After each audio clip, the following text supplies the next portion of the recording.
It's dangerous to go alone. Take this.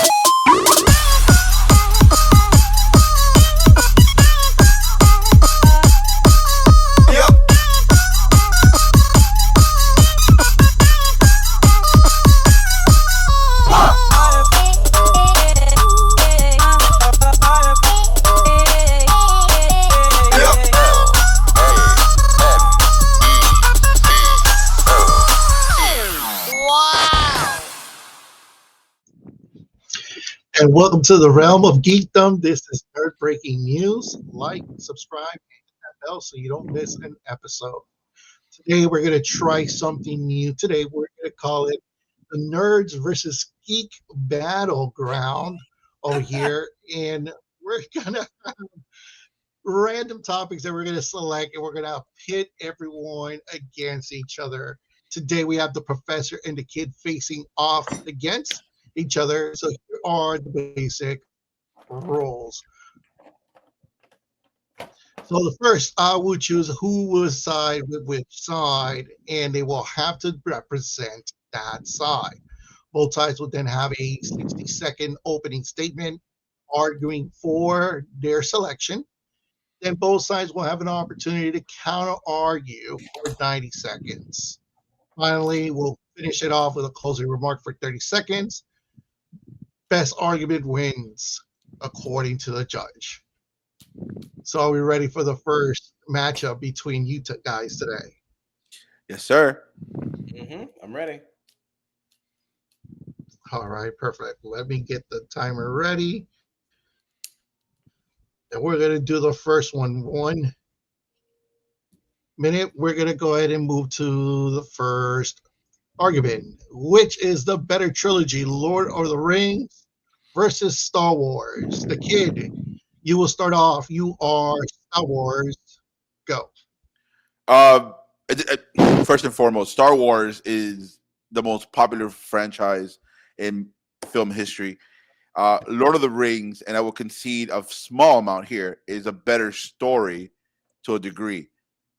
But there's no argument could be made in terms of one, the impact of Star Wars, and two, the soundtrack. John Williams alone destroys anything Howard Shore did in Lord of the Rings. Two, we have more relatable characters, right? It's the hero's journey in The New Hope. We have the most famous villain in top 3, top 2 in the history of film. Everybody knows Darth Vader. 3, who didn't like Luke Skywalker? Luke Skywalker, everybody wanted to be him. Everybody wanted to be Han Solo. We had the sidekicks. How much seconds? 10 seconds? 5 seconds ago. Oh, 3. Best story ever.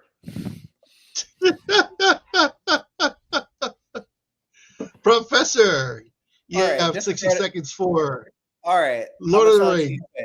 Lord of the Rings is not only the greatest trilogy of all time. It's also one of the greatest stories of all time. Most people don't even know that Lord of the Rings is the third part of a 3-part story: The Silmarillion, The Hobbit, and Lord of the Rings. It is a trilogy within a trilogy. The entire concept of a prequel comes from Lord of the Rings. If you like Game of Thrones, keep in mind George R.R.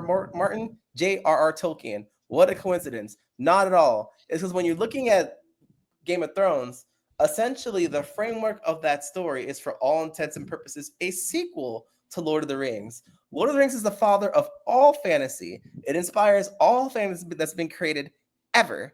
Almost every single great American author cites Tolkien as an inspiration.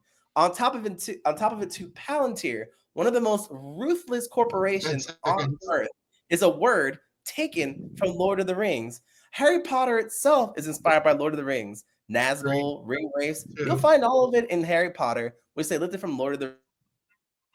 And we're going to go ahead and mute him right there because he has run out of time. He should be docked. All right. He should be docked. Great arguments on both sides. Love it. All right, kid. We're going to have you for a rebuttal for 90 seconds. Give me 1 second. I got something for the professor. I mean, I'll give you a song. Okay. So the professor was being a little disingenuous with his argument as it pertains to he used the majority of his 60 seconds on the book element. We're talking about movie trilogy, first of all. So that's a little bit, he's going left field. Okay. Second of all, it took 9 hours and 3 films for people to walk from point A to point B. At least we got ships. We got spaces. We have better battles. It's more entertaining. The story's better. It's a family movie. It's the idea of good versus evil. It's the idea of the characters you could relate to, the side characters, the worlds that we saw. What did we see in Lord of the Rings? Huh? What did we see? We saw 9 hours of woods. Some people were battling. But who are the main characters over there? It's 4 hobbits. Who's the main character in Star Wars? 3 people.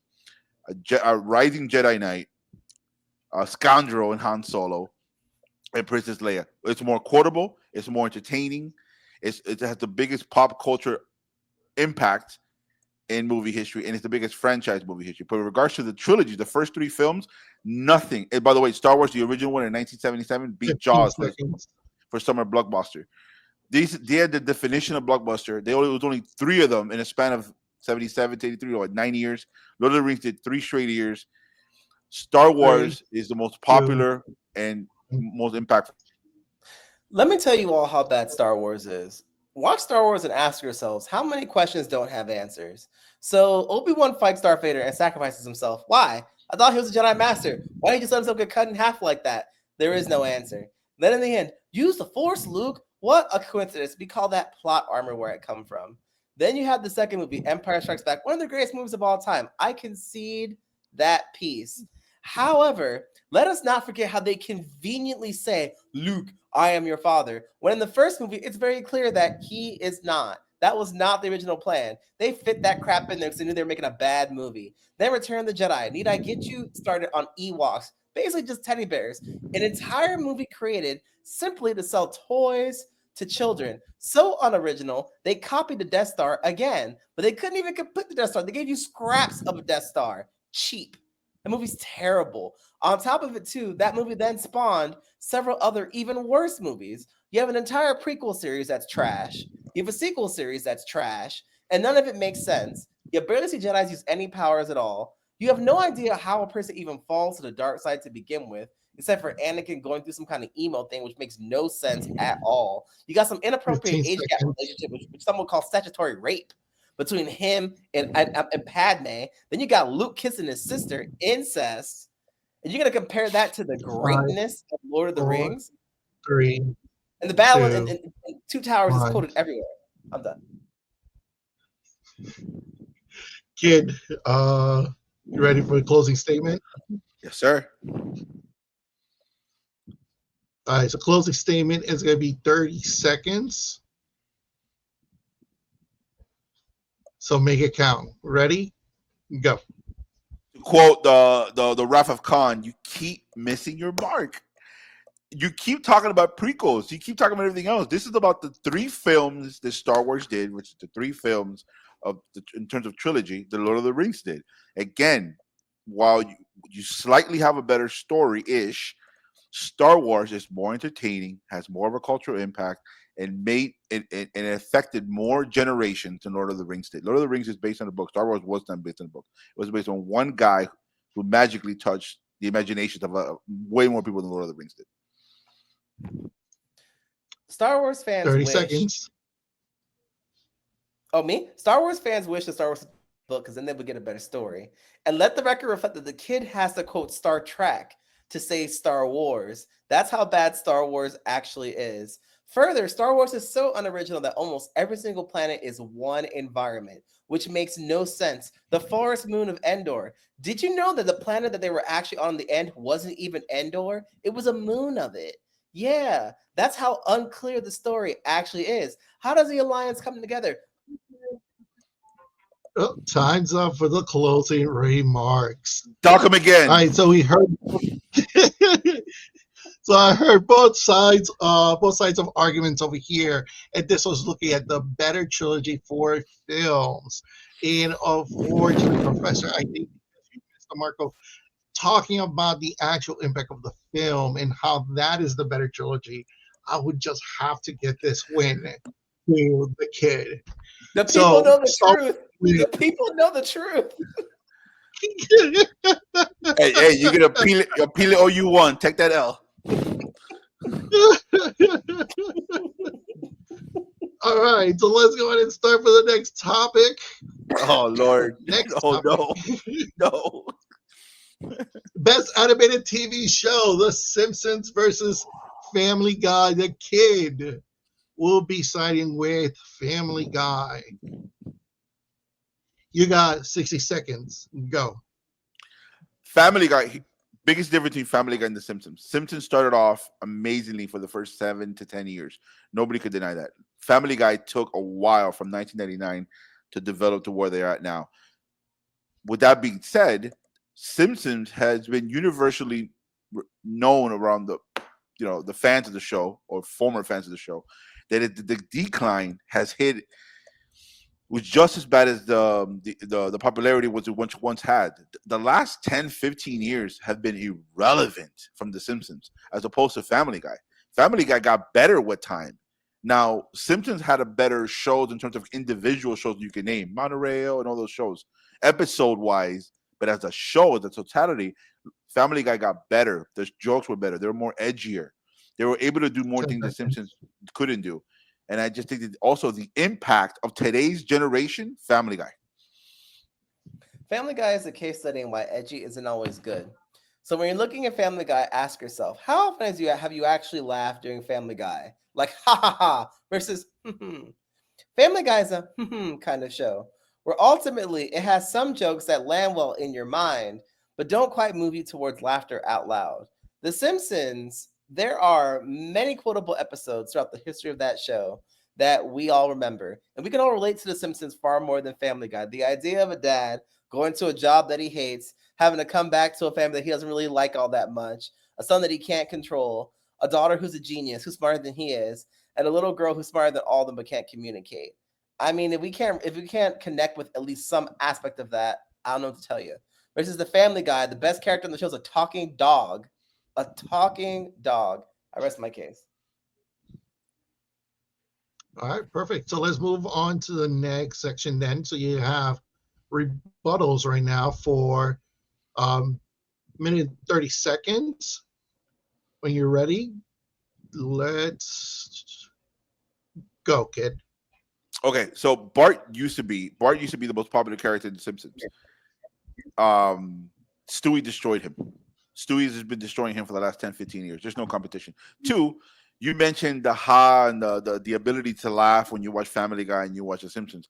The one thing you omitted, and of course you omitted this, is that nobody's been laughing at The Simpsons jokes for 15 years. Family Guy will get you, at least they'll get you that something. It'll get something out of you, especially with the cameos and all that stuff, and the edgy with all the different characters, to the point where you're like, this is uncomfortable, but it's funny. And also, it Simpsons feels outdated. You said that you could relate to The Simpsons. People don't want to relate to that. I know a lot of people who enjoy Family Guy just to get out in the fantastical world, just to get 5 minutes from whatever was going on in their life. The Simpsons is a little bit more grounded. Family Guy goes a little bit left field. And don't get me started with the Star Wars version of the Family Guy episodes. Simpsons had nowhere near what that came out of. That was amazing. Family Guy has better supporting characters as a whole. I think Simpsons had that. Keyword is had. I think they lost that. Family Guy had better cameos, better celebrities. Simpsons are stuck in the 15. idea that while the both shows haven't aged their characters, or the Simpsons have done these what ifs episodes, I think Family Guy done a better job of showing you some of the 3, idea, 2, some of the ideas that could have be 1. more impactful. So the thing with Family Guy is that no one sits down and streams Family Guy all the way through. It's just not something that you would do with your time. Versus The Simpsons, many people actually do. When you're looking at The Simpsons and why it took a step back, it's because it became a part of Americana, part of American history rather, where people watch it now as a source of comfort. It's become comfort food for people because it's a show that's been on for pretty much as long as they've been alive. So now you're at the point where some folks don't laugh. Instead, now what they're doing is smiling because they watch the show, they smile and they're happy because they think back to their childhoods. And that's power that The Simpsons has, The Family Guy does not. Now, yes, I can see that Stewie has become more popular than Bart Simpson. However, if you ask people who do they love more, Bart Simpson will always win that argument any day. And when he loses, Lisa wins. So it's one of the two, or Maggie, one of the three. And now when you talk about supporting cast, while you may look at Family Guy in its present view, because The Simpsons is streamed and people tend to watch it from top to bottom, you can't forget Millhouse, Sideshow Bob, etc. And then, while you mentioned that Family Guy does have some good collaborations, we cannot forget The Simpsons and Treehouse of Horrors, which I am forced to watch every single Halloween because of my girlfriend. So The Simpsons literally own an entire 10 seconds. holiday, which Family Guy cannot claim. I rest my case. All right, so you'll be last will be 30 seconds. It'll be your closing statements. Kid, go ahead. Make it count.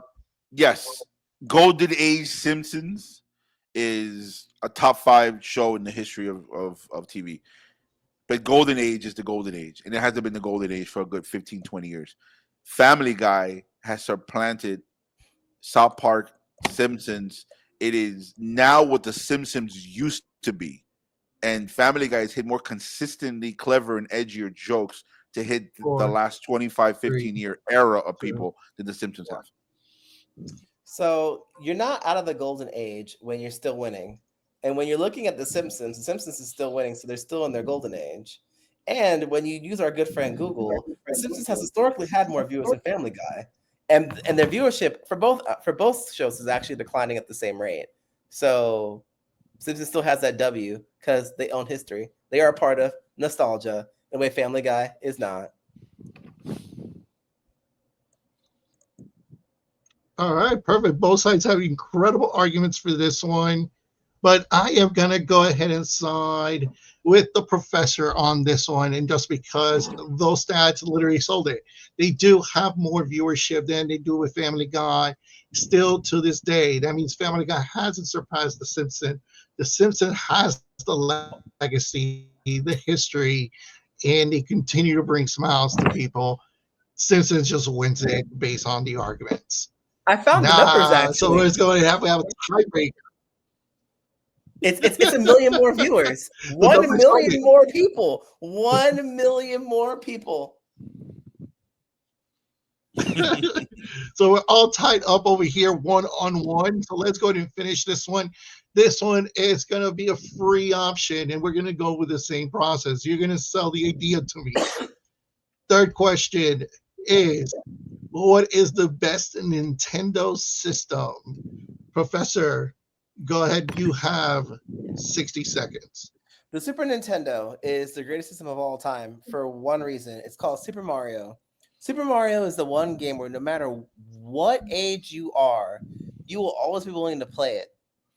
If you're at a video game bar, you're going to play Super Mario. It doesn't matter if you have the new Mortal Kombat, Tekken, Call of Duty. If they have Super Mario there, you will play on it for at least one run. There is no other game on Earth, save for Pac-Man, that has that kind of impact. Passing it back. Go for it, kid. I love how you mentioned Mario, and you always have to when it comes to Nintendo, and I would talk about Nintendo. It's the N64, and when you mentioned Mario, I'm assuming you were mentioning Super Mario World.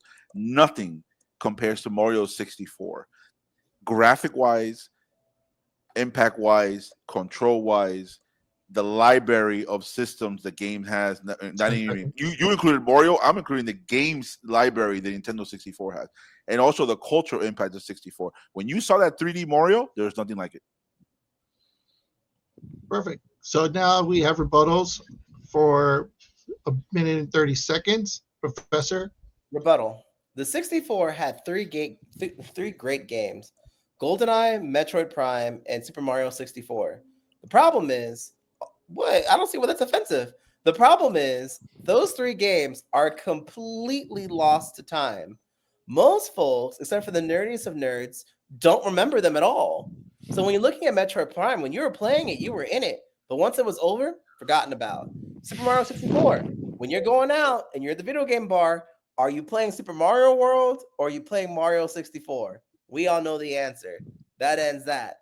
GoldenEye. Once Call of Duty came out, GoldenEye got wiped out. So that game's forgotten too.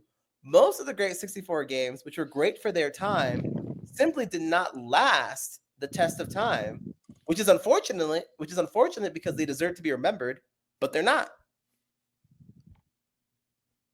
Passing it back. Perfect, kid.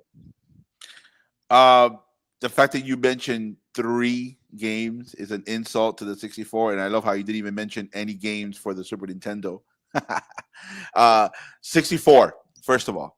Mario 64, innovative, historical. GoldenEye, probably one of the most popular games ever played in terms of the 64 in general.